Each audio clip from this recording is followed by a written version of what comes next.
주 안에 있는 나에게 딴 근심 있으랴. 예, 우리가 자주 찬양하는 찬송가 370장의 첫 구절입니다. 주 안에 있는 나에게 딴 근심 있으랴. 찬양은 그렇게 하는데 나는 주 안에서 살고 있는 것 같은 나에게 웬 근심이 이렇게 많은지. 근심 하나 잠재우면 또 새로운 근심이 나타나고 근심 하나 해결하면 이것도 내 몫의 근심이라며 수시로 근심이 우리를 찾아옵니다.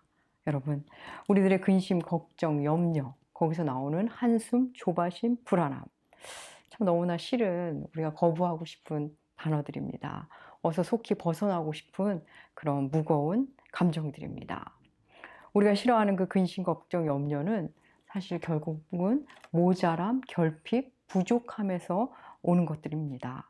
그렇습니다. 우리가 겪는 스트레스, 불안, 불만, 두려움. 대부분은 그 어떤 부족함들이 낳은 것들입니다. 실력의 부족, 인품의 부족, 지식의 부족, 시간의 부족, 체력의 부족, 돈의 부족, 그런 각종 부족들이 근심, 걱정, 불안을 만들어냅니다. 실력이 부족하고 지식이 부족하면 우리는 위축됩니다.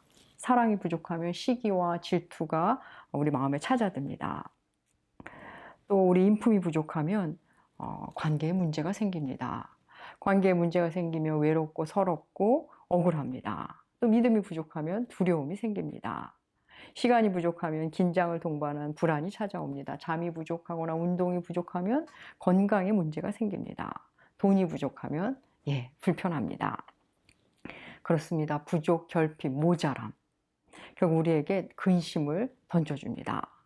시편 23편은 우리에게 이렇게 말합니다. 여호와는 나의 목자시니 내게 부족함이 없으리로다. 새 번역은 주님은 나의 목자, 내게 부족함 없어라. 공동 번역은 야훼는 나의 목자, 아쉬울 것 없어라로 번역합니다.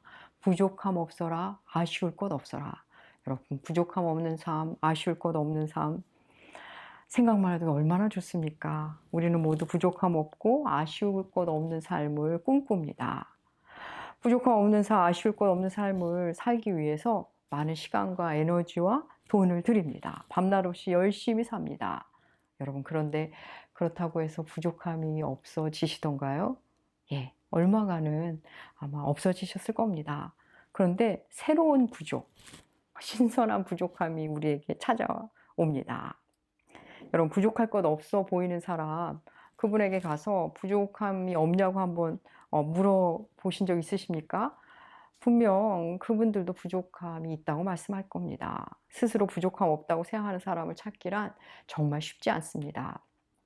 사랑하는 여러분, 부족함 없는 삶을 목표로 하면 우리는 끝내 부족함 없는 삶을 살지 못할 겁니다. 20평 아파트면 부족함 없을 줄 알았는데 20평 아파트에 살아보니 아파트가 점점 좁게 느껴지고 30평 아파트 앞에서 부족함이 느껴집니다.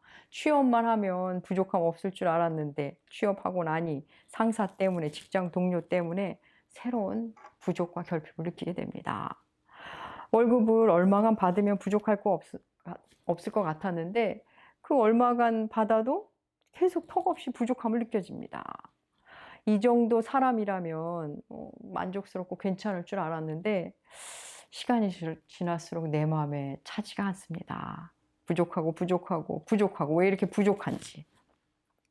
여러분, 부족함 없는 삶, 그것을 목표로 삼으면 우리는 끝내 부족함을 떨쳐버리지 못할 겁니다. 오히려 더 많은 부족, 더 새로운 부족함을 만나게 될 뿐입니다.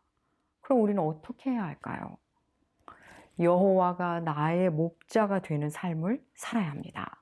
하나님을 나의 목자로 삼은 삶, 그 삶에만 부족함이 없습니다. 여호와는 나의 목자시니 내게 부족함이 없으리로다. 이 시편 23편 1절의 말씀의 무게중심에는 부족함이 없어라에 있는 게 아니라 여호와는 나의 목자시니 그 부분에 무게중심이 있습니다. 하나님이 나의 목자가 되시니 그러니까 부족함이 없어진다는 말입니다. 여러분, 하나님을 목자 삼는 삶 어떤 삶일까요? 내가 양임을 아는 삶입니다. 여러분, 양의 특성이 뭡니까? 어리석고 무능하고 바보 같고 그리고 더럽습니다. 다른 동물들처럼 발톱이나 날개나 이빨이나 보호색 그렇게 몸에 장착된 무기가 없습니다. 더울 때는 뭉쳐있고 추울 때는 떨어져 있는 아주 어리석기 짝이 없는 동물들입니다. 또 눈은 어떻습니까? 시력은 고도근시라 바로 코앞만 볼 수 있습니다. 또 더럽기는 얼마나 더럽습니까? 엉덩이에 배설물과 함께 엉긴 털을 주렁주렁 매달고 다닙니다. 그런데 여러분, 이 양에게 놀라운 능력이 하나 있습니다. 그 어느 동물도 따라가지 못하는 최고의 장점, 가장 큰 무기. 여러분 다 아시죠? 예, 자기 목자의 음성을 구별하여 들을 줄 안다는 겁니다. 자기 목자가 아니면 아무리 다정하게 불러도 반응하지 않는 능력. 그게 아주 놀라운 능력입니다. 생각하기 따라서는 다소 미련하고 융통성 없어 보이지만 실은 매우 탁월한 능력입니다. 양은 이제 목자만 잘 만나면 걱정이 없습니다. 부족함이 없습니다. 선한 목자를 만나면 두려울 것도 걱정도 염려도 없습니다. 날개가 없어도 발톱이 없어도 보호색이 없어도 뿔이 없어도 상관이 없습니다. 바로 코앞만 보여도 괜찮습니다. 목자만 있으면 됩니다. 목자의 음성을 잘 듣고 목자가 하라는 대로 하고 목자만 잘 따라다니면 언제나 안전하고 언제나 평안합니다. 목자와 함께라면 아쉬울 것이 없습니다. 부족함이 없습니다. 여러분, 물론 주님을 목자로 알고 주의 음성을 따라가는 삶, 그 삶에도 사망의 음침한 골짜기가 있고 나를 괴롭히는 원수가 있습니다. 힘겨움이 없는 건 아닙니다. 그럼에도 목자가 있으면 괜찮습니다. 목자가 있으면 결론은 언제나 해피 엔딩입니다. 목자가 지팡이와 막대기로 양을 지키기도 하고 책망하기도 합니다. 양은 그 목자의 막대기와 지팡이가 싫어서 완강하게 거부하고 싶기도 하고 거부하기도 합니다. 거부하는 정도가 아니라 목자를 떠나고 싶을 때도 있습니다. 하지만 여러분, 그것을 양이 몰라서 그러는 겁니다. 이 선한 목자가 부족함 없는 자리로 데려가기 위해서, 신선한 꼴을 먹이기 위해서 그리하는 겁니다. 그런데 양이 몰라서 그러는 겁니다.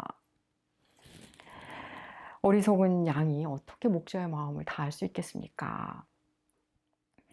여러분, 양의 최고의 능력, 목자의 음성을 알아듣는 것이라고 말씀드렸습니다. 우리 역시 우리가 주님의 양이라면 우리가 가진 최고의 능력은 우리 주님의 음성을 알아듣는 그것이 되어야 합니다. 하나님의 음성을 알아듣는 것, 그것이 하나님의 양들, 주님의 자녀들이 가져야 할 최고의 능력이 되어야 합니다. 여러분, 주의 음성도 모르면서 주님이 나의 목자라고 여러분 우겨서 될 일이 아닙니다. 목자의 음성을 듣지 않는 양, 들을 줄 모르는 양은 이제 늑대의 밥이 되는 것은 시간 문제입니다. 사랑하는 여러분, 우리는 그래서 주의 음성을 듣는 법을 훈련해야 합니다. 훈련 받아야 합니다. 이게 정말 주의 음성인지, 이게 진짜 나의 사랑하는 주 목자의 음성인지, 사꾼 목자의 음성인지, 내 욕망의 소리인지, 내 상처의 소리인지, 아니면 세상의 소리인지 구별할 수 있어야 합니다. 선한 목자이신 우리 주 하나님의 언어를 배우는 곳, 바로 교회 공동체입니다.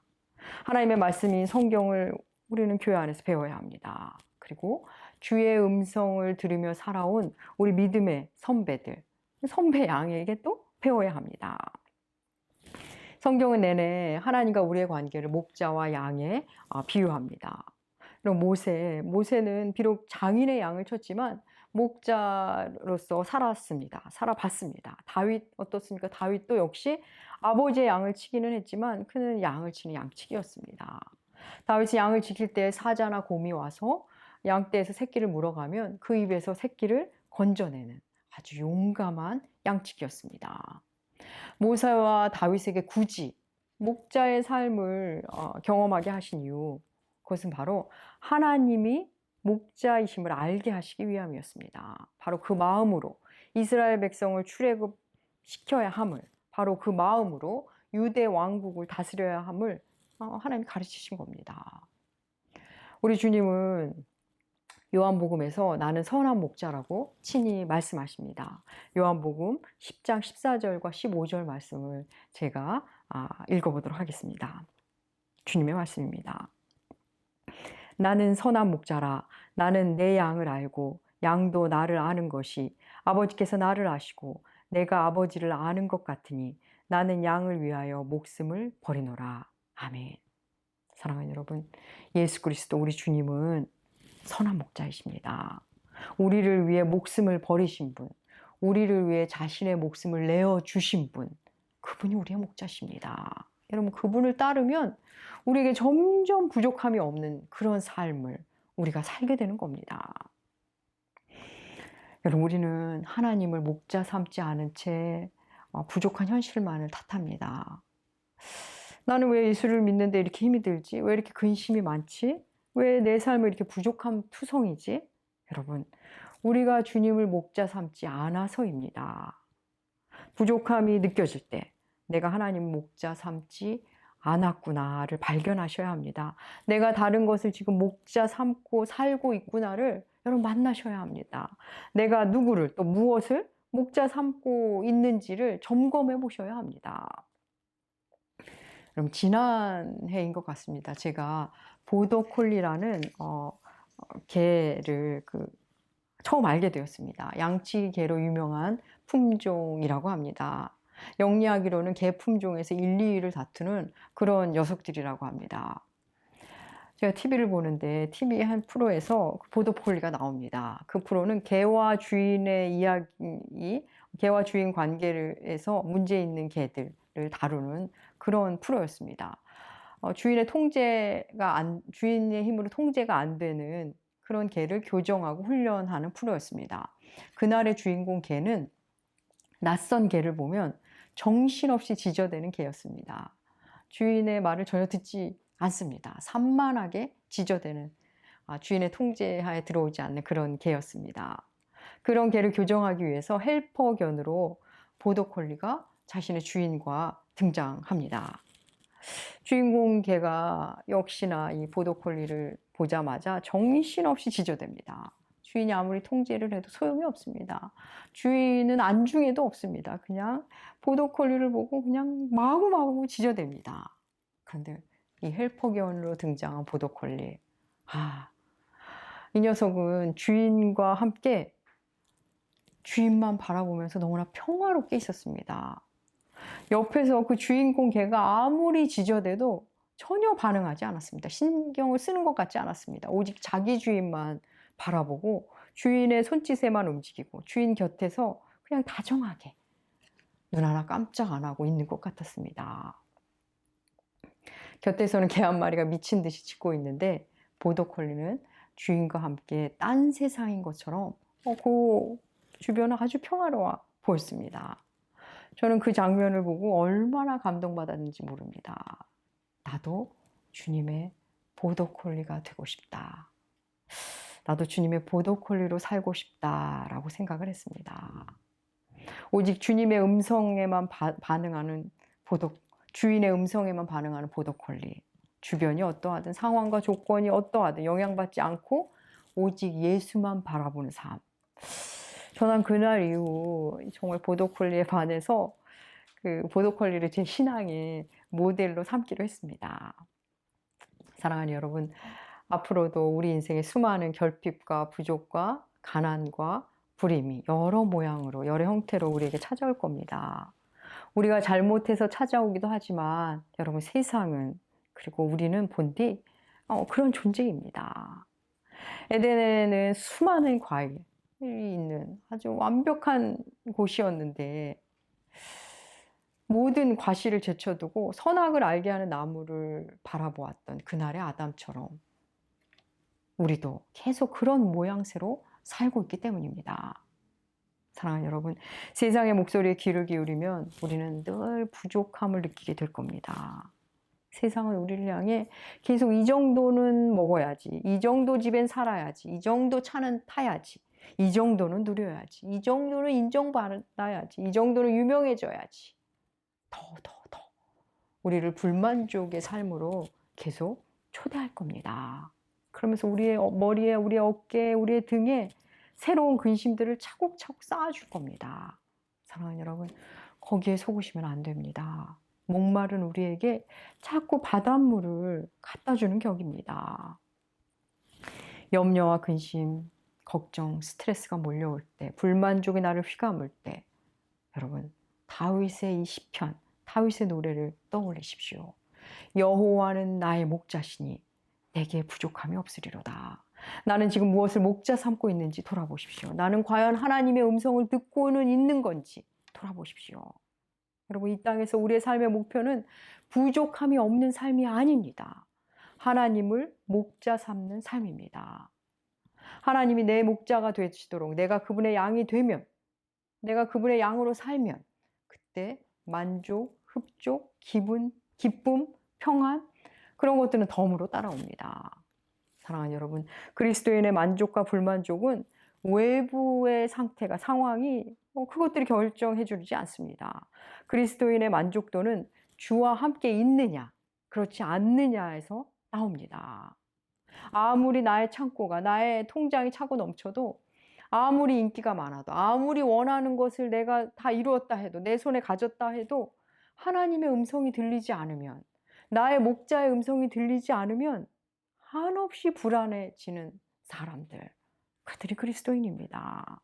뭔가 일이 일사천리로 진행돼도 사람들이 승승장구하는구나 하면서 부러워해도 하나님의 음성이 들리지 않는다면, 내 목자의 음성이 들리지 않으면 좌절하는 사람, 그런 사람이 그리스도인입니다.